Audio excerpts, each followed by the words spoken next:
Good morning, good afternoon, good evening, everyone. My name is Joe Noonan. I work for IBM. Today, I would like to introduce Elpida Tzortzatos, who is an IBM Fellow. Her focus is on AI systems, high transaction AI systems, specifically for the System Z and ZOS. She's going to kind of go over the new Talon processor and the AI inference engine that's part of the new Talon processor. And with that, Elpida, I'll turn it over to you. Thank you, Joe, and it's really a pleasure to be with all of you today. You gotta excuse me, I'm a little bit under the weather. I've been traveling and it seems that I caught something, but really what I wanted, let me start sharing the charts. What I wanted to share with you today is what we've done in zSystems to actually help enterprise clients apply AI to their mission critical workloads. Can you guys see the charts okay? And with me today, I have Cedric Yes. Lectenau, who works on my team, and he was the lead architect for our hardware AI accelerator. I think, as part of the agenda today, I'll very briefly go and give you an overview of our overall AI strategy on IBM Z. Then I'll talk about the Z16 integrated AI accelerator that we delivered with our Z16 servers. And then I'll spend some time talking about the use cases that we have worked on with clients and share with you some of their experience and the benefits that they've seen from leveraging the AI accelerator on our servers. In this chart deck, I have a lot more information that we won't get to today, but I'll make the deck available to all of you so you can peruse it afterwards. And if you have any additional questions, certainly you can forward them to Dinesh and Joe, and they'll get them to us. I think we all understand the importance and impact of AI for enterprises these days, and certainly with the advent of ChatGPT in November of last year, everybody's talking about AI. But just to share quickly with you a quick statistic from a Forrester study that actually says that businesses and enterprises that embrace AI are 7 times more likely to outpace and outperform the competitors in their respective industries. And before I start talking about the actual accelerator itself, let me just give you some context and a background in terms of what we put emphasis on in terms of technology, in terms of how we designed the accelerator that we delivered in our servers, and really why that accelerator was designed to help our clients address main challenges that they have with operationalizing AI in their production environments.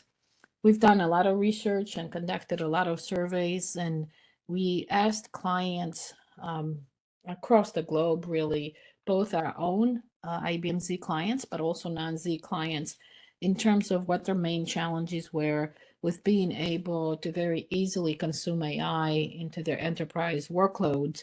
And while 80% of those clients told us that being able to achieve real-time insights was critical to really achieving the business objectives, almost half of those clients told us they had 2 common challenges in terms of being able to really materialize the AI investments that they have made in terms of training and developing some very sophisticated AI models and being able to deploy those models in the production environments.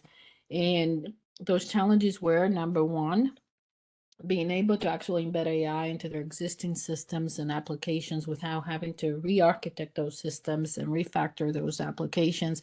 And 2, and even most importantly, being able to apply AI to those workloads and those applications without slowing those applications down by having the ability to actually get the model prediction back before real-time transactions timed out, right? So those were the important things. And because of their impact to their SLAs, those clients told us that with the state of the industry at that time, they were only able to sample about 10% of their transactions and score 10% of their transactions with AI, where they really wanted to be able to score every single transaction and apply AI to every single transaction. So what we delivered to help our clients really solve those challenges was an integrated AI accelerator that's built on chip, right? It's built on the same silicon as our cores. This is not a PCIe attached card that you have to attach to the host. That AI unit, as we call it, or AI accelerator, is sitting on the same silicon on our chips, and each of our servers can have anywhere from 1 to up to 32 of these accelerators, because we can have up to 32 chips on a fully loaded Z server. And you can see here that we can process up to 300 billion deep learning inference requests per day with 1 millisecond response time. And if you work out that number, it's about 3.5 million inference requests per second at 1 millisecond response time for each one of those requests. And this was really, really important to our clients because that meant now they can actually. Can I interrupt? Yes. 1 millisecond is kind of a magic number for me. What's the size of the model that, I mean, presumably that latency depends on the model. Yeah, Ryan, if you can wait, I Sure. have Okay. a couple benchmarks. It's hard for me to wait. I want to hear about this. Okay. I'll show you. It was an LSTM model, and we can talk about the size and the number of layers and so forth. But just wanted to give you a quick overview. So let me move on, because I know a lot of you are techies. And I'll skip this chart because this talks about our strategy, which is around not only AI from a business sense, but also us leveraging AI throughout our IBM Z offerings. So what we put focus in 3 key areas from an AI perspective. Obviously, one was building the AI accelerator that would deliver on the speed and scale that our clients needed to embed real-time AI into their workloads, but also building an AI ecosystem that's comprised of both open source AI frameworks and tooling, as well as our own product offerings, to help our clients very easily and transparently leverage our AI accelerator. And third, we wanted to make sure that even clients that had invested in training platforms that were not on our servers, even if they were training the models on the cloud or on their laptops or on distributed, they can take those models and deploy them on our platform. And now let me talk more about the AI accelerator itself. As I said, we focused on optimizing this accelerator for low latency. We also focused on inference, right? We wanted to make sure that given the client input that we had around latency and throughput being really, really important to them in terms of being able to leverage AI in this high volume transactional workloads, and also being able to give our clients an AI ecosystem where we abstracted away the nuances of the hardware accelerator and having our clients transparently and seamlessly be able to benefit from that accelerator. And this is an X-ray of our chip, if you will, and we have 8 cores per chip, and on that same chip we also have our AI accelerator. And what you see here is, in addition to us accelerating, matrix multiplies and some of the other math operations, the fact that this accelerator is sitting right on chip, we don't have to move, and it's sharing, by the way, the memory and the level 2 cache with our cores. We don't have to move the input parameters to the model and the model itself from host memory to the device specific accelerator memory, which gives us an advantage in terms of latency as well as throughput. And here, just a closer look at this AI accelerator. We actually have, which by the way, can deliver over 200 teraflops on a 32 chip system. We have 128 processor tiles with an 8-way floating point 16 and SIMD capabilities, but also these tiles are optimized for matrix multiplications and convolutions. And then we have an additional 32 processor tiles that really optimized for activation functions and complex operations that you commonly see within deep learning. And then on the bottom of the charts, you can see there obviously our bandwidth from memory bandwidth, as well as the fact that we do have an intelligent prefetcher and write back, scratch back on that AI unit or that AI accelerator. So let me just take a pause here and ask if there are any questions. Okay, if not, I'll move on. So on this chart is, and this is actually a little bit of a down level chart, but Cedric, you can certainly comment here on some of the additional math operators that we support, but this gives you a sample of some of the math operations that we support. And NNPA is actually a new instruction that we added to our instruction set architecture.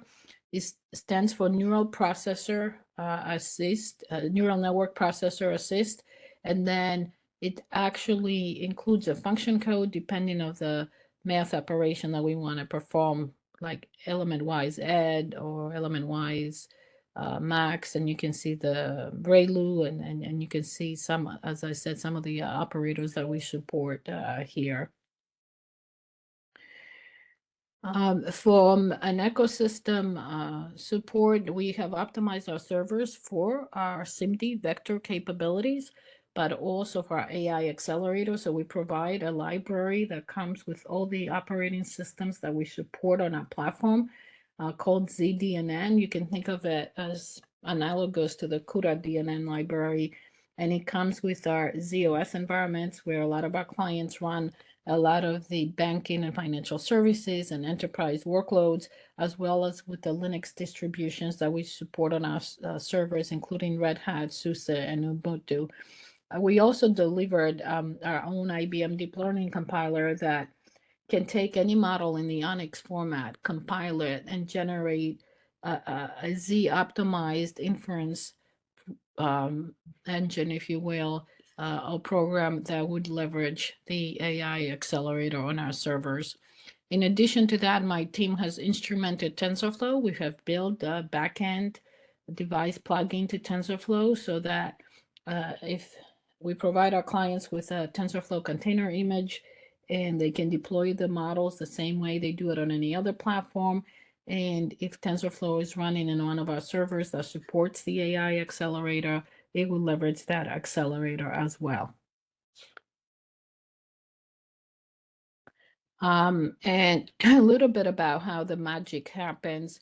Here you see that if a user is issuing or is doing an inference computation in TensorFlow or TensorFlow serving, and one of the operations being issued is TensorFlow linear algebra matrix multiply. This green layer that you see here is the instrumented layer that we've built as a backend to TensorFlow that would actually recognize that query and recognize if we're running on a server that supports the AI accelerator. If not, we have it also optimized for SIMD for the previous generation of our servers that don't support an AI accelerator. But in any case, for this matrix multiply, it would issue the function in the zDNN library that then in turn will issue the NNPA matrix multiply instruction that will go to our cores and then be routed to the AI accelerator. And almost the same path on the left-hand side, if it's coming from an ONNX model that's being compiled by our deep learning compiler, basically it will take the same path flow and leverage the zDNN library and eventually issue the right operators that would be accelerated on our AI accelerator. Let me see, I thought, okay. So when I referred to the 3.5 million inferences per second at a 1 millisecond response time, this is an RNN LSTM model. And this model actually closely reflects the LSTM models that our clients has the same characteristics as the LSTM models that our clients were using for credit card fraud detection, right? A lot of our clients run credit card fraud authorization applications in our systems, and you make a purchase with a credit card. We wanted to give them the ability to very quickly leverage AI to determine whether that credit card transaction was fraudulent or not. And you can see here as we scale the servers from one chip, right? With one chip, we can process up to 116,000 inference requests per second at 1 millisecond latency.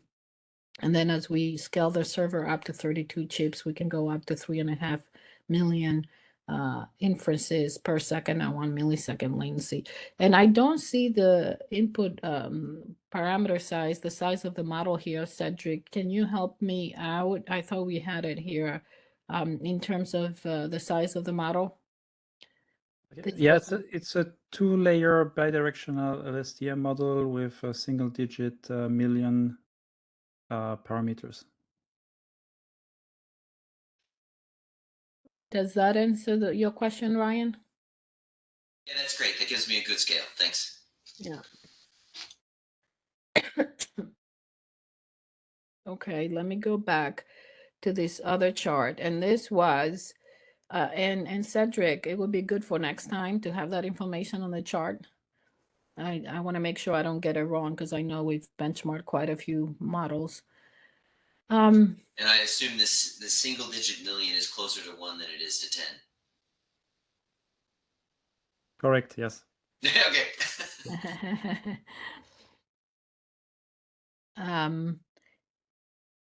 This benchmark. Well, I'm sorry, one more. Maybe you're going to answer it right here, so I'll shut up because this is what I like to see. No, go ahead. No.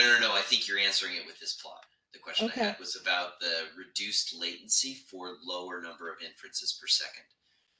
Yes, and what you see here, it's an XGBoost model that we're accelerating, not only using the AI Accelerator capabilities we have on the server, but also a library developed with our IBM research team, SnapML, that we offer in our systems. And here the setup is a little different. We have 4 cores and 1 AI accelerator. And you see here what we've able to do. You see here we can scale up to 525 inferences, again, for 1 millisecond latency. And if you go above that, obviously, the latency increases for this particular configuration. And Ryan, did that answer your questions, or you had more questions around this one? Yeah, I presume it's just the way that you lay out the computation allows you to lower the latency when you have to feed in less parallel. I assume these are batched maybe, and that's where. Yeah, and actually we've done some of these, obviously batching, right? Yeah. Batching the requests gives us both better latency. But at some point, the resource hardware starts to limit you, right? Yes. Yeah, I see. Okay, yeah, that explains this. Thanks. Yeah, and then, we give our clients prescriptive guidance around when we have a set of questionnaire where we ask questions about the model characteristics, because a lot of our clients, obviously, the models is their IP, and they don't want to share their actual models, but we ask things about tensor sizes and input sizes and the number of features. Work with academia. We share our models openly. Yeah, no, you find out in the industry, in the real world we live in. I know it's great to be in academia in one way, because you guys have 2 luxuries that we don't have, in the real world. One is sharing information and having all the data, and the other is, when you said performance and benchmarks, it can perform well in certain scenarios, where in the real world we have to consider many more scenarios and what happens to the system, right? And transactions, and it's not just the AI, it's everything else that happens to the system. And we have to consider resiliency and things of that nature, right? And high availability, that when you are in the academic world and just benchmarking. Well, easy there. DOE has a little bit higher, this isn't just a computer science project we're talking about here. Oh, I okay. Get it. But I'm saying is, yeah. when I see a lot of the academic benchmarks, right? When you bring those in the real world, they don't do as good as they do in an academic benchmark. That's No, all I'm trying agreed. to say. Benchmarks are designed to showcase a particular hardware architecture. Yes. Usually. Good. Yeah. Thanks. Okay. I went over that. I'm going to skip these charts because these charts are really specific. Now, the previous two benchmarks, and we have many, many others, but I just wanted it to get you a feel in terms of how we benchmark the accelerator. But these benchmarks is actually where we took the end-to-end, the whole transaction, not just the inference part, right? Because that's what our clients care about at the end of the day. In some of their existing workloads without making a lot of changes to their applications. Also, what we found out was it's not just the inference, it's the data pre-processing as well. And when a transaction comes in, obviously the data needs to be transformed in the format that the AI model understands, and all of those things take time, and some of them sometimes take much longer than the actual inference itself. So we've actually run benchmarks that looked at the end-to-end workload from a client perspective. So I'm really going to skip some of these and just get to the use cases.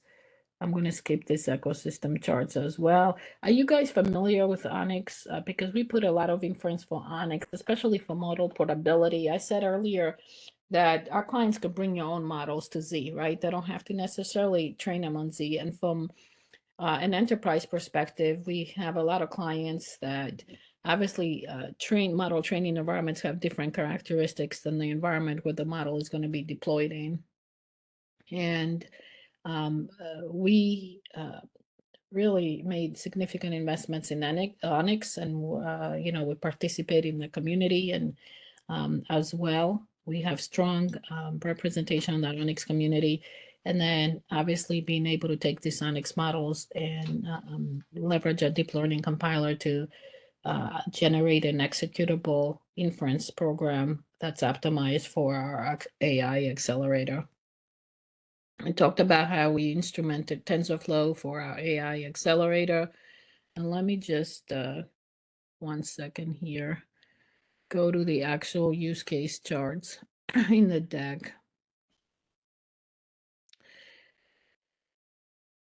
Let me share some interesting statistics with you guys, since a lot of you are from the academia side. A lot of our clients, as I said earlier, are in the banking and financial services sector, and they care about use cases. Fraud is a very common one. Anti-money laundering is another common one. But even when I talked about credit card authorization, and clients want to make sure that not only that they detect the fraudulent transactions, but also reduce, excuse me, reduce the number of false positives, because that has an impact on their revenue. And what you see here is that 298 billion is lost every year from false credit card declines. And then what you also see here, that from an anti-money laundering perspective, the industry is really suffering from a very high false positive rate that creates a lot of overheads for banks, because they still need to actually investigate every single alert, even though if it was a false positive alert. So they're looking to leverage AI to help them both increase their revenue for fraud prevention savings, as well as reduce some of the overhead that they need to deal with today. So this first use case is actually a fraud detection use case. As I said earlier, a lot of our clients have credit card authorization applications on our systems, and they use static business rules to determine whether a credit card transaction is fraudulent or not. And what they wanted to do in this case was actually enhance or augment that application with machine learning in this case to increase the accuracy of their predictions. And they chose a light GPM model in this particular. Initially, they were running this scoring of these transactions on distributed, but that actually could not meet their SLAs, right? Many times they had to let the transaction complete without the benefit of the AI because of those long response times. So they brought this light GPM model and deployed it on a platform, and then were able to actually score 100% of the transactions, which was 15,000 transactions per second in this particular case. And as a result of that, they told us that they achieved over $20 million in annual fraud prevention savings. The second use case is a clearing and settlement use case where we worked with a global credit card company, and on the back end, they have to settle all of these transactions. They had a very sophisticated deep learning model that they wanted to apply to a batch workload in this case. And they wanted to make sure that they can apply this model but not elongate the batch window. Again, in this case, they actually used TensorFlow serving to deploy this model, and they invoked it from the application using a REST API. And they were very, very happy that they could scale on our systems and not impact their SLAs. And then you see some of the additional use cases here around loan approval, but also claims fraud, right? We worked with a state agency in the US in the healthcare space where they leveraged our AI technology to automate the healthcare claims processing so they can have their auditors actually focus on claims that would flag the fraudulent rather than having to focus through every single claim. And I have a lot of use cases on this deck, but let me focus on a couple that may be more relevant to the research that you folks are doing. One is we worked with actually a European environmental agency where they're scanning aerial drone images to monitor the health of seagrass. Apparently, seagrass is very good for the quality of water as well as the marine ecosystem, and they wanted to be able to monitor this aerial drone images to detect whether seagrass was dying in certain areas and take the right ecological measures such that they can mitigate that situation. And then we worked with the European Land Registry, where they're actually looking at aerial drone images of homes and plots of lands, and actually they reconcile that information with the registry database. And for example, if you build a pool in your house and you haven't declared it, then you are likely to get a new and improved tax bill. And then this one around federated learning, the Retail Industry Leaders Association, which is an association made up of some of the bigger retail companies in the US, wanted to collaborate with each other to help them detect new patterns in organized retail crime, but they did not want to share their customer information. So they leveraged, federated learning technology that we have available, where each one of them trained the model in their own environment and then shared the metadata around the model, the weights, the gradients, and build an aggregate model given that information using our federated learning technology, and then deployed this aggregate model in their environment so they could see patterns in organized retail crime that other retailers had seen, but they hadn't seen. And then you see the insurance underwriting use case here. And Dinesh talked about chatbots. Let me see if I have. I know a lot of you are working around leveraging AI for chatbots, especially now with foundation models, right? Being able to leverage AI assistant chatbots and in AI conversational systems. So we worked with actually an IT service provider in Germany that provides services to a lot of the German states to help them automate their vehicle registration programs, but also provide a digital assistance service to answer a lot of the questions around government services and direct their citizens to the right sites to fill out the right applications for whatever services they needed. And with that, I'm actually going to stop here, even though I got a lot more information, and answer any questions you may have.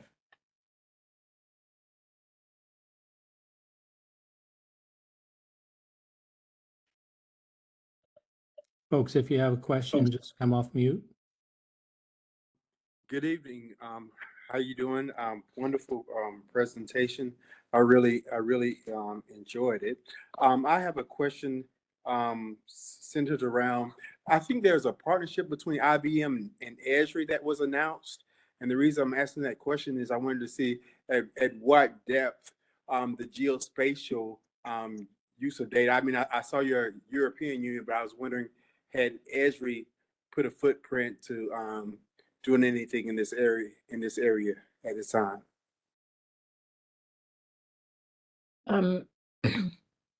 I don't know a lot of information around that partnership. Dinesh, I don't know if you do and can answer that question. Yeah, I think the Esri partnership is with the team that is doing the geospatial analytics research. I believe that's part of Kareem's, IBM's the sustainability working group, and they have a partnership with Esri. I think I don't have a lot of detailed knowledge on the exact details of the partnership, but I can try to perhaps reach out to Kareem's team and see if we can get them to perhaps say something about it in one of the future webinars. Okay. All right. Thank you so much. And my other question was, I just in theory, what would your argument be against your approach and against the distributed approach of processing data on the edge and bringing it back to a repository where it may be just checked? Would that be good, bad, cost-wise? Would be better, or what's your opinion? I think it depends on the use case, right? You need to look at the use case and the service level agreement requirements for that use case, right? What are the latency requirements? What are the throughput requirements for the specific use cases?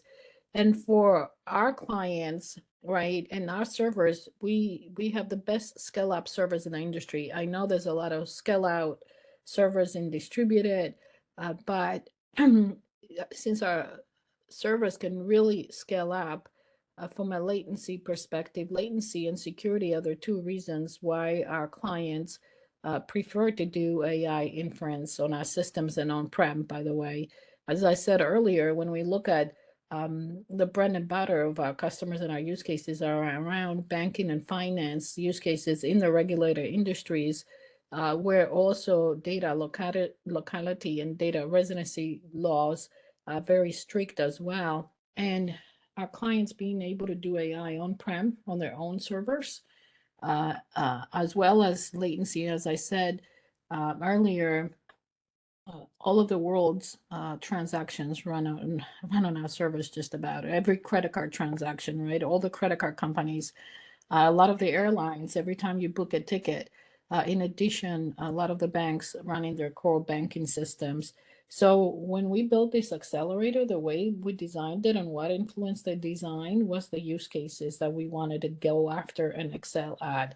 Even at the edge, right? There's a lot about out in the industry about inference at the edge, and some of the use cases may not be able to afford that latency to connect back to a cloud, right, in order to do that inferencing. Some, they're not latency sensitive, and for those use cases, that might be fine. So I don't think it's one or the other. I think fit for purpose accelerators and architecture is what you'll see out there in the industry, and which one is the better fit would depend on the use case, based on what I've seen. Thank you so much. I got just two very quick ones. The next one is I've been digging through Red Hat, some of Red Hat's AI stuff, and they're talking about they have the ability to automate the ontology. We can do that in your environment as well. Yes, yeah, and by the way, we support Red Hat and Red Hat OpenShift in our environment. as well, and we're looking right now at the Red Hat data science platform as well. So the Red Hat OpenShift stack does run on our systems.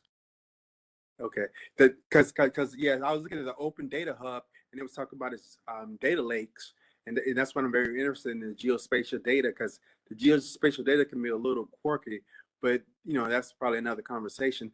But my last question is, do you have a roadmap to help people train in terms of a small language model, a medium one, and then a large one? So I would imagine those are different skills to get people ready to do this full bore.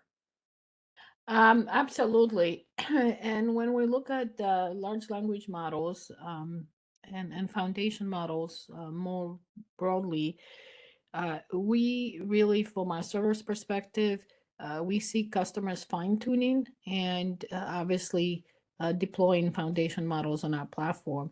We don't see a lot of clients, training foundation models from scratch on our platform, but certainly taking a pre-trained model and fine-tuning that model, as well as deploying that model. And I think IBM made a set of watsonx announcements, and watsonx is comprised of 3 components.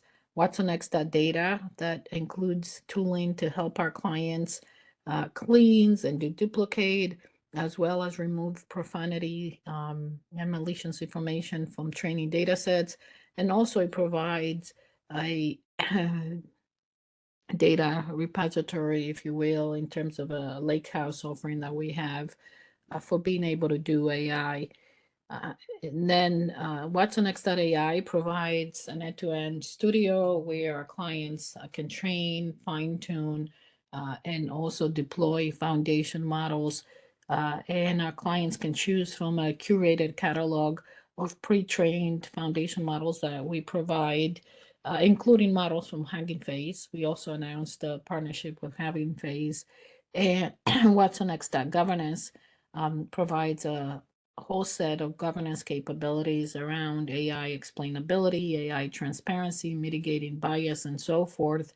And these offerings obviously is going to be available initially as SaaS services on the cloud, and then obviously on-prem on our systems as well. But we certainly see clients fine-tuning and deploying foundation models on our platform, and foundation models, right, that are relevant to the use cases that I talked about. But also what we're seeing is clients want to be able to safely deploy these models, right? They've been reading a lot of articles out there around model hallucinations when it comes to large language models and such, and they want to make sure that the risk of leveraging that technology in their enterprises does not outweigh the benefit, and they want to safely deploy those large language models in their enterprises and have the right guardrails. That's why AI governance is very, very big.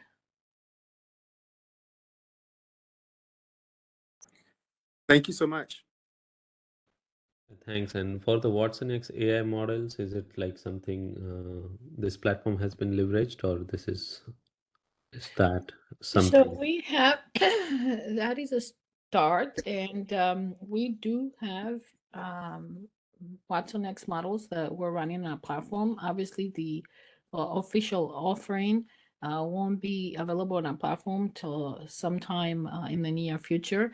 But we have run a lot of those watsonx models on our platform, and we're doing a lot of exploration internally, obviously, before we have an official offering around watsonx.ai on the platform.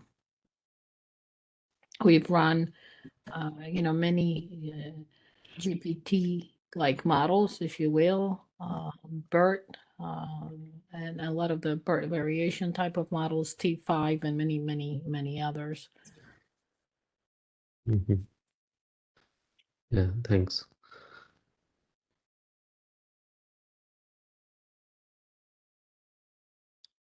Cedric, do you want to have any additional comments on the hardware accelerator itself? Just wanted to mention again the decision to put it on chip, really and sharing memory. So the sharing the memory with the processors and the cores that wants to do AI inferences that you have mentioned is just executing an instruction on the core with pointers to the tensors, and through the memory or the cache sharing, it's executed directly in the accelerator. We also went with a central accelerator there compared to having a little bit AI in capacity in each of the core. Again, going after this very low latency requirements that we saw from our customer.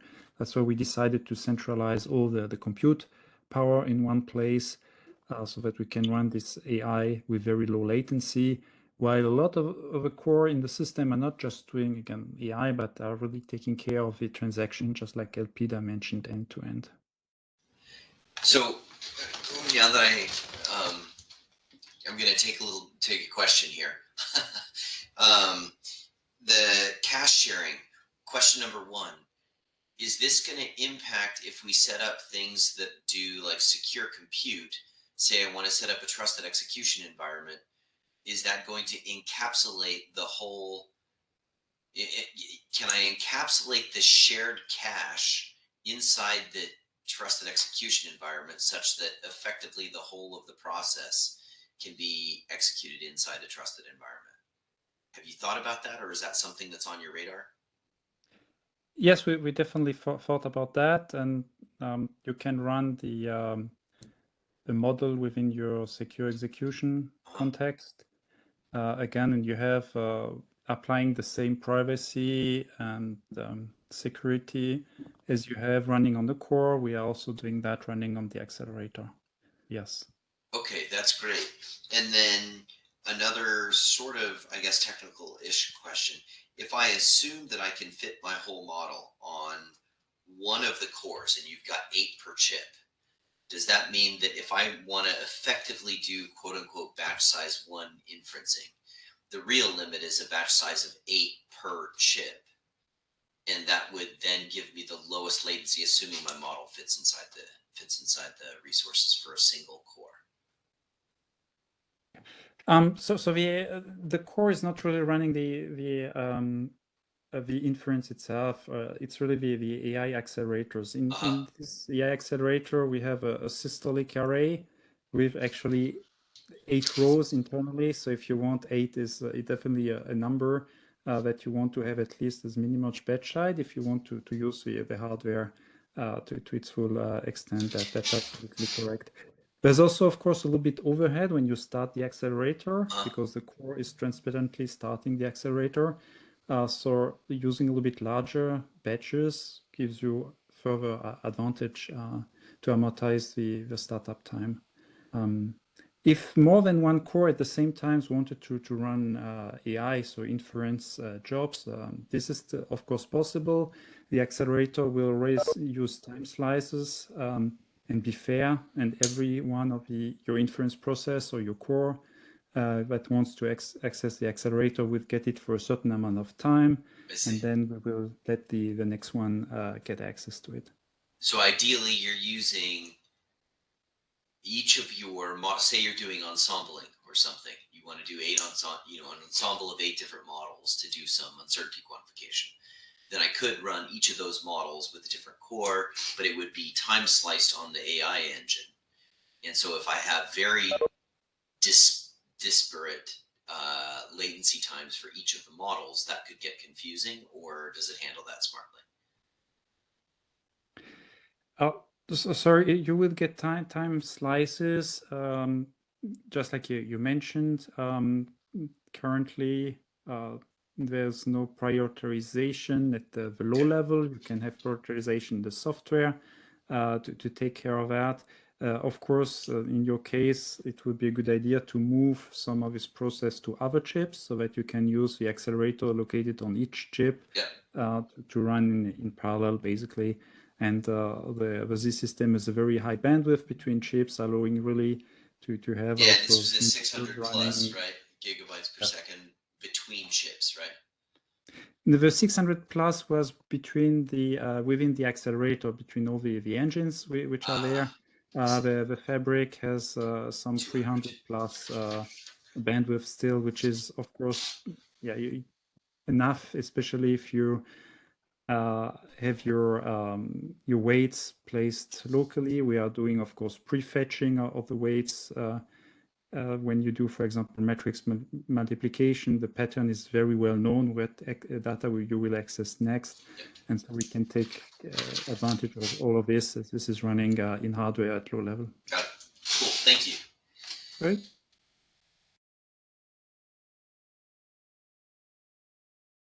Any other questions? And by the way, just to add a quick comment to what Cedric just said, he did say we have all the same memory virtualization and isolation, right? Following all the same architecture rules as we have for our course for the AI Accelerator as well. So quick question here. So these products, the ML algorithms, was there any custom development with open source, or is it all Watson products? Is it available to the customers? So what we provide is the infrastructure, right, for our clients, the AI infrastructure. A lot of these use cases and the algorithms that I talked about for those use cases were actually developed by our clients. What we've done on this credit card fraud model, this LSTM model that I showed the benchmark on, we have the model is out there and available, Sheba, and we can send you the links to it. And Okay. what we've done also is we actually created synthetic data for credit card fraud, credit card transactional workloads that pretty closely mimics the actual transactional credit card transactions that our clients run. And we have open sourced a subset of that data set, not the full data set. And we can also send you links to that. What That'd be we've great. done, Yeah. what we've done also is we continue to create synthetic data sets around anti-money laundering, core banking systems, as well as insurance claims and such. And those we have in open source. The insurance claims, is that like commercial insurance, auto, or is it health insurance? Property and casualty insurance. Property and casualty, okay. Yes. Thank you. Because as we work with clients, obviously one of the challenges that they have, even with their own organizations, is for the data scientists to get actual access to the actual data, right? Because of PII and, if you will, regulatory concerns.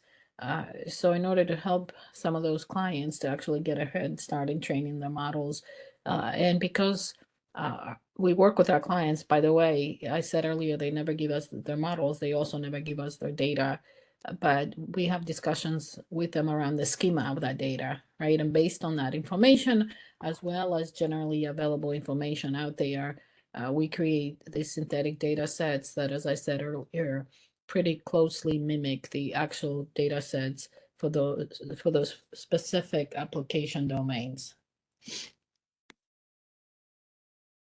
For joining. And Thank you. Thank you, everybody. That's Thank very you. interesting. Thank you. Super useful. I'm really glad to learn about this zSystem. This was wonderful.